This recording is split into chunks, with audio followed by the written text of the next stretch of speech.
Hello बच्चों, हम start कर रहे हैं percentage and this is part 1।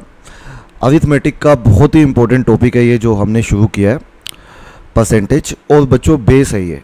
Cat में परसेंटेज के बहुत क्वेश्चन आते हैं, ना केवल परसेंटेज। मैं अगर अरिथमेटिक की बात करूं तो लगभग कई सालों में जो अरिथमेटिक की वेटेज है वो 45 से 50% तक गई है। तो अरिथमेटिक में कौन कौन से टॉपिक आते हैं, जैसे percentage, profit and loss, simple interest, compound interest, average mixture allegation, ratio proportion, variation, partnership, ये सारे topics, time space distance, pipes, work and system, ये सारे टॉपिक हमारे अरिथमेटिक के हैं। और सबकी वेटेज काफ़ी ज़्यादा बढ़ गई है कैट के अंदर लास्ट कई सालों में। मतलब लास्ट 3-4 सालों में बात करूं तो लगभग 40-45% वेटेज हमारी जो है वो अरिथमेटिक की है। तो arithmetic plays a very important role as far as CAT is concern. तो अरिथमेटिक का ये पहला टॉपिक है जो कि बेस है। अगर हमें परसेंटेज, प्रॉफिट एंड लॉस अच्छे से समझ में आ जाता है तो हम हर तरीके का क्वेश्चन पेपर में करने में कामयाब हो जाएंगे। तो I am starting with percentage और इवेंचुअली हम profit and loss, ratio proportion, variation, partnership सारे टॉपिक पढ़ेंगे डिटेल में। तो फर्स्ट ऑफ ऑल हम परसेंटेज से स्टार्ट कर रहे हैं बच्चों। आपके पास पेन पेपर दोनों होने चाहिए, अच्छे से आपके नोट्स बने होने चाहिए और कैट की प्रिपरेशन आप हर तरीके से कर सकते हैं इन वीडियोस को देखने के बाद। तो चलिए बिल्कुल बेसिक से स्टार्ट करते हैं। बेसिक से पढ़ाते हुए मैं उसको डिटेल में पढ़ाता हुआ लेके जाऊंगा। वीडियोस काफ़ी सारे आएंगे तो बिल्कुल बेसिक से स्टार्ट करूंगा बच्चों। इवेंचुअली मैं लेवल को 10% करके बढ़ाऊंगा और लास्ट तक आप परसेंटेज में देखेंगे हम बहुत अच्छे क्वेश्चंस परसेंटेज के ले रहे होंगे जो कि कैट में आए हुए भी होंगे। तो बिना किसी देरी के स्टार्ट करते हैं बेटा। टॉपिक का नाम है, लिख लीजिए, परसेंटेज। तो परसेंटेज होता क्या है, सबसे पहले टॉपिक का नाम लिख लो। परसेंटेज होता क्या है, तो जैसे कि नाम से क्लियर है, परसेंट। देखिए परसेंट तो एनीथिंग आउट ऑफ 100, परसेंट मतलब पर 100। Anything out of 100 is known as percentage. कोई भी वैल्यू आप आउट ऑफ 100 निकालते हो तो उसी को हम परसेंटेज बोलते हैं। मैथमेटिकली इसको कैसे निकाल सकते हैं, तो अगर मुझे कोई भी वैल्यू परसेंटेज में निकालनी है तो I would simply say that आप फ्रैक्शन को मल्टीप्लाई कर दो 100 से। किससे कर दें सर? 100 से। तो फ्रैक्शन को अगर आप 100 से मल्टीप्लाई कर देते हैं तो आपकी वैल्यू परसेंटेज में आ जाएगी। और अगर आपको वैल्यू फ्रैक्शन में निकालनी है, यदि आपको वैल्यू फ्रैक्शन में निकालनी है तो आप परसेंटेज को डिवाइड कर दो किससे? 100 से। तो आपकी वैल्यू ऑटोमेटिकली फ्रैक्शन में आ जाएगी बेटा। जैसे एग्जांपल के तौर पे मैं कुछ फ्रैक्शंस लिखता हूं, आप सोचिएगा उनके इक्विवेलेंट परसेंटेज क्या हो सकते हैं। जैसे फॉर एग्जांपल यहाँ पे मैं फ्रैक्शन लिखता हूँ, आप मुझे परसेंटेज बताइएगा। तो सबसे पहला है बेटा हमारा, सबसे पहला है नंबर 1 है 1/2। तो परसेंटेज में कितना होगा? तो परसेंटेज में 50% होगा। कैसे निकाला? इंटू 100 करके। एक बार फिर से अगर मैं 1/3 का वैल्यू पूछूं तो आप क्या कहेंगे? आप कहेंगे कि सर इंटू 100 कर दीजिए, तो वैल्यू हो जाएगी हमारी 33.33%। बिल्कुल सही है।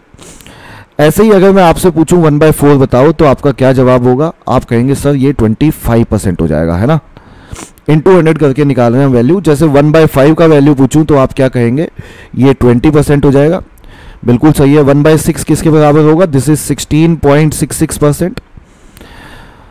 1/7 किसके इक्वल होगा? 1/7 इज 14.28%। बिल्कुल सही है। ऐसे ही 1/8 कितना होगा? 1/8 इज 12.5%। चलो और 2-3 वैल्यूज और देखो। जैसे 1/9 बताओ मुझे। 1/9 तो हम कर क्या रहे हैं, समझ में आ रहा है ना बेटा सबको? हम इंटू 100 कर रहे हैं बस। तो ये परसेंटेज में कितना हो जाएगा? 11.11%। 1/11 कितना हो जाएगा? 1/11 वुड बी 9.09%। This is 9.09%। और 1/12 कितना हो जाएगा? 1/12 would comes out to be 8.33%। इतना क्लियर हुआ? देखो वैल्यू और भी निकाल सकते हैं हम, but as far as quant is concerned हमारा इतने में काम चल जाएगा। तो इतनी वैल्यूज हमें पता होनी चाहिए बच्चों, यूज हो जाती हैं। तो अभी मैंने फ्रैक्शन लिखे, आपने परसेंटेज में बताया। देखो ये हमने की सीधी बात। थोड़ी सी अब करते हैं उल्टी बात। उल्टी बात का क्या मतलब है सर? मतलब अब मैं आपको परसेंटेज में दूंगा और मुझे आप उसके इक्विवेलेंट फ्रैक्शन बताइएगा। तो परसेंटेज में दे रहा हूँ आपको, फ्रैक्शन निकालना बहुत आसान है। सोचिएगा जैसे 1/2% में देता हूँ यदि, तो वो फ्रैक्शन में कितना होगा? तो आप कहेंगे कि सर ये 5/2 होता है। बेटा 5/2 तो ये है, तो अगर मैं फ्रैक्शन में पूछूं तो आप क्या कहेंगे, आप कहेंगे सर डिवाइड बाय 100 कर दीजिए। देखो मैंने लिखा था, ध्यान से देखो, मैंने कहा था अगर आपको वैल्यू फ्रैक्शन में लेके आनी है तो परसेंटेज को डिवाइड बाय 100 करेंगे, तो ये वैल्यू हो जाएगी हमारी 20, तो हम कहेंगे this value comes out to be 1/40। तो ये फ्रैक्शन में 1/40 है। बच्चे पूछते हैं इसका यूज़ क्या है सर। बेटा इनका यूज़ हम सवालों में करेंगे, क्वेश्चंस में करेंगे, हर तरीके का सवाल हम देखेंगे, लेकिन ये वैल्यूज़ अच्छे से पता होनी चाहिए, इनके नोट्स हमारे सामने होने चाहिए, तभी बच्चों क्वेश्चंस करने का भी मज़ा आता है। तो जैसे 1/3% अगर मैं पूछूं आपसे कितना होता है, तो आप कहेंगे सर कि ये वैल्यू होती है हमारी 10/3, और डिवाइड बाय 100 अगर करेंगे हम तो this value comes out to be 1/30। बिल्कुल सही जवाब है, तो 1/30 ये फ्रैक्शन में हो जाएगा।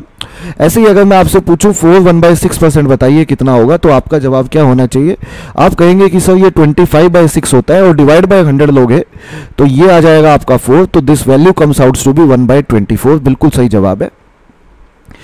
और सुन लो, जैसे अगर मैं आपसे पूछूं कि 6 1/4% कितना होगा, तो आपका क्या जवाब होगा, आप कहेंगे कि सर ये 25/4 है, और डिवाइड बाय अगर हम 100 लेते हैं तो ये वैल्यू हमारी 4 हो जाएगी, और अल्टीमेटली ये फ्रैक्शन में कितना आ जाएगा, 1/16 आ जाएगा। बोलो इतना समझ में आ गया। जैसे अगर मैं बोलूँ 7 1/7% बताइए कितना होगा, तो आप कहेंगे कि सर ये 10/7 होता है, और डिवाइड बाय 50/7 होता है, और डिवाइड बाय 100 लेंगे यदि, तो ये कट जाएगा, 2 आएगा, तो हम कहेंगे ये वैल्यू 1/14 हो जाएगी। बिल्कुल सही जवाब है। तो बच्चों अभी तक हमने ज़्यादा नहीं सीखा, दो बातें सीखी हैं। क्या क्या, अगर मुझे फ्रैक्शन से परसेंटेज में निकालनी है वैल्यू तो मैं क्या करूँगा, और अगर मुझे देखो फ्रैक्शन से परसेंटेज में जाना है तो मैं इंटू 100 करूँगा, और अगर मुझे परसेंटेज से फ्रैक्शन में जाना है तो मैं डिवाइड बाय 100 करूँगा। आई थिंक ये 2 बातें समझ में आ गई हैं, यूज़ करेंगे बच्चों हम। देखो मैं आपको बता दूं, पहले मैं थ्योरी समझाता हूँ, पूरी थ्योरी समझाऊंगा आपको, अलग अलग वीडियोज़ आएंगे थ्योरी के भी, उसके बाद आपके पास क्वेश्चंस के वीडियोज़ आएंगे, पूरा डिटेल में समझाने वाला हूँ। इसलिए बच्चों मैं एक बात बोलूँगा कि अगर आप ये वीडियो देख रहे हैं तो वीडियो परसेंटेज के सारे देखिएगा, तभी समझ में आएगा, तभी आपको इसकी इंपॉर्टेंस पता लगेगी इस टॉपिक की, तभी आपको पूरा टॉपिक समझ में आएगा। एक वीडियो देख लेने से परसेंटेज का आपको परसेंटेज नहीं आ जाएगा, लेकिन अगर आप इवेंचुअली वीडियोस को वॉच करते हो तो आपको पूरा समझ में आएगा कि परसेंटेज में क्या कुछ हमारे पास आता है। तो 2 बातें कर ली हमने, अब आते हैं तीसरी बात। तीसरी बात इंपॉर्टेंट जो होती है वो होती है बेस। परसेंटेज में बहुत ज़्यादा इंपॉर्टेंट चीज़ है बेस। बेस का क्या मतलब होता है सर, बेस का मतलब बताता हूँ बेटा। बेस का मतलब सुन लो, बेस बोल दो या इनिशियल वैल्यू बोल दो, एक ही बात है। जैसे अगर मैं कहूं कि क्वेश्चन में लिखा है कि A is 30% more taller than B, A is 30% more taller than B, तो A B से कितना टोलर है, आप कहेंगे सर A B से 30% टोलर है। मुझे बताओ, सारी बातें छोड़ो, मुझे ये बताओ यहाँ पे बेस कौन है, तो आप कहेंगे कि सर यहाँ पे बेस B है, क्योंकि कंपैरिजन हमारा B से है। एक बार फिर से ये लाइन हमारी ऐसे भी लिखी आ जाती है कि A is 30% more taller of B, तब भी बेस कौन रहेगा, तब भी हमारा बेस चेंज नहीं होगा, तब भी हमारा बेस B ही रहेगा, बेस चेंज नहीं होगा बेटा। अब बच्चे कहेंगे सर हमें पता कैसे चलेगा कि बेस क्या होगा, तो एक छोटा सा थंब रूल है, बस वो ध्यान रखिएगा। जो देन या ऑफ के, सुनो ध्यान से, जो देन या ऑफ के इमीडिएटली बाद आएगा, देन या ऑफ के इमीडिएटली बाद आएगा, बस वही बेस कहलाएगा। इतनी सी बात है, बेस बोल दो या इनिशियल वैल्यू बोल दो, जो देन या ऑफ के इमीडिएटली बाद आएगा वही बेस कहलाएगा, वही बेस कहलाएगा। बेस मतलब इनिशियल वैल्यू, उसी को हम कुछ लेट करते हैं बेटा, याद रखिएगा, चाहे 100 लेट करो, चाहे x लेट करो, चाहे कुछ भी लेट करो, हम हमेशा बेस या फिर इनिशियल वैल्यू को ही लेट करते हैं, क्योंकि चेंज उसी के ऊपर आता है। जैसे मैं आपको 1 नहीं 2 नहीं 3 नहीं 4 बेसिक क्वेश्चन करवाता हूँ, आपको बात समझ में आ जाएगी, आपको ये समझ में आ जाएगा कि बेस का मतलब क्या होता है। जैसे अगर मैं कहता हूं कि किसी एग्जाम में A के 110 मार्क्स आए और B के उसी एग्जाम में, बच्चों मान लीजिए B के उसी एग्जाम में 90 मार्क्स आए, तो मैं सवाल आपसे पूछता हूं, पहला क्वेश्चन, अगर क्वेश्चन ये आता है कि A is marks what percent more than B is marks, what percent more than B is marks, A के मार्क्स B के मार्क्स से कितने परसेंट ज़्यादा हैं, A is marks what percent more than B is marks. तो question अगर ये आता है तो अभी आप सारी बातें छोड़ो बच्चों, कंपैरिजन किससे, मुझे बताओ बेस कौन होगा। बच्चे कहेंगे सर बेस B होगा, क्योंकि B नीचे आएगा, देन के बाद B है, और A के मार्क्स B के मार्क्स से ज़्यादा कितने हैं, तो हम कहेंगे 20 ज़्यादा है, 20 रखिए ऊपर, इंटू कर दीजिए 100, तो 2/9, 1/9 मैंने कितना बताया, 1/9 सर आपने बताया, 11.11% होता है तो 2/9 कितना हो जाएगा, it comes out to be 22.22%। तो ये सवाल का आंसर होना चाहिए, ये सवाल का आंसर बनता है बच्चों। जैसे एक बार इसको देखिए, अगर फिर से दोबारा सुनिएगा, अगर मैं क्वेश्चन पूछूं आपसे कि suppose question is 20 marks what percent of x marks, 20 marks what percent of x marks. तो सवाल अगर ये आता है हमारा, तो अब सारी बातें छोड़ो, अब बेस कौन होगा। तो बच्चे कहेंगे सर अब बेस जो होगा, या एक मिनट इस क्वेश्चन को थोड़ा बढ़िया बना लेते हैं बेटा। अभी ये क्वेश्चन हम तीसरा चौथा बनाएंगे।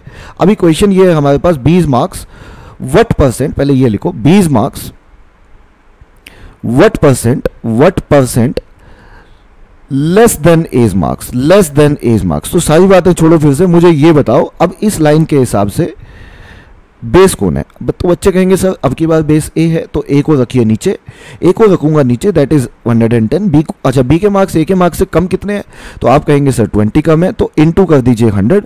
तो मुझे बताइए 1/11 कितना होता है। तो बच्चे कहेंगे सर 1/11 होता है 9.09%। तो 2/11 कितना हो जाएगा, 2/11 हो जाएगा बेटा हमारा कितना, 18.18%। आपने एक चीज़ ऑब्जर्व की यहाँ पे, बहुत इंपॉर्टेंट बात है, जरा ध्यान से सुनिए। आपने एक चीज़ ऑब्जर्व की बेटा, ए के मार्क्स बी के मार्क्स से जितने परसेंट ज़्यादा हैं, बी के मार्क्स ए के मार्क्स से उतने परसेंट कम नहीं है। क्या बोला सर, ए के मार्क्स बी के मार्क्स से जितने परसेंट ज़्यादा हैं, बी के मार्क्स ए के मार्क्स से उतने परसेंट कम नहीं है। ऐसा क्यों, क्योंकि बेस बदल जाता है, यहाँ पे बेस चेंज हो गया है हमारा, ठीक है। जैसे एक बार थर्ड क्वेश्चन सुनिए, मान लीजिए हमारे पास सवाल ये आता है कि x marks what percent of बीज मार्क्स। अगर क्वेश्चन ये आता है तो बच्चों इस बार कम या ज़्यादा नहीं पूछा, बस ये पूछा है कि ए के मार्क्स बी के मार्क्स का कितने परसेंट है। तो अब की बार बी को रखेंगे नीचे, और ए को रखेंगे ऊपर, और सिंपली हमें इसका ये वैल्यू निकालना है ना। या कम या ज़्यादा नहीं पूछा, ये पूछा है कि ए के मार्क्स बी के मार्क्स का कितने परसेंट है। तो ये काट दो, तो क्या मैं आंसर इसका बोल सकता हूँ, इसको सोल्व करोगे तो ये आएगा 122.22%। तो ये आंसर हो जाएगा। और फोर्थ एक बार फिर से सुनिए, अगर मैं आपसे पूछता हूं कि 20 marks what percent of x marks, 20 marks what percent of x marks, तो इस बार बेस कौन बनेगा, बताओ। सारी बातें छोड़ो, बेस कौन बनेगा। आप कहेंगे सर इस बार बेस जो बनेगा वो ए बनेगा, और बी के मार्क्स रखेंगे ऊपर, इनटू करेंगे 100, तो ये आंसर आ जाएगा हमारा। इसको अगर आप सोल्व करते हैं तो it comes out to be 81.81%। तो 81.81% आंसर होना चाहिए, यही सवाल का आंसर बनता है। तो आई होप सो यहाँ तक बच्चों को अच्छे से समझ में आया होगा। बच्चों जाने अनजाने में हमने यहाँ पे फॉर्मूला भी लगा दिए हैं परसेंटेज चेंज के, हमने यहाँ पे फॉर्मूला लगा दिया फाइनल वैल्यू का, हमने यहाँ पे फॉर्मूला लगा दिया इनिशियल वैल्यू का। वो सारी बातें मैं डिटेल में करवाऊंगा, नेक्स्ट वीडियो में आगे बढ़ेंगे, जिसमें हम स्टेटमेंट टाइप सवाल भी देखेंगे, सक्सेसिव परसेंटेज चेंज भी देखेंगे। उससे आगे आने वाले वीडियोज़ में मैं आपको कैट में आए हुए सवाल भी सारे करवाऊँगा, और बहुत डिटेल में हम इस टॉपिक को पढ़ने वाले हैं। As far as CAT is concerned, हम हर तरीके के क्वेश्चन यहाँ पे करेंगे, आपको टॉपिक पूरा समझ में आएगा, पूरा अच्छे से क्लियर होगा। बस आप नोट्स साथ साथ बनाते जाएं, कंप्लीट आपको मैं यहाँ समझाने वाला हूँ। But as far as this video is concerned, मैं यहीं पे ख़त्म करता हूँ बेटा। बच्चों को समझ में आया ऐसा मैं एक्सपेक्ट करता हूँ। आज के वीडियो में इतना ही करते हैं।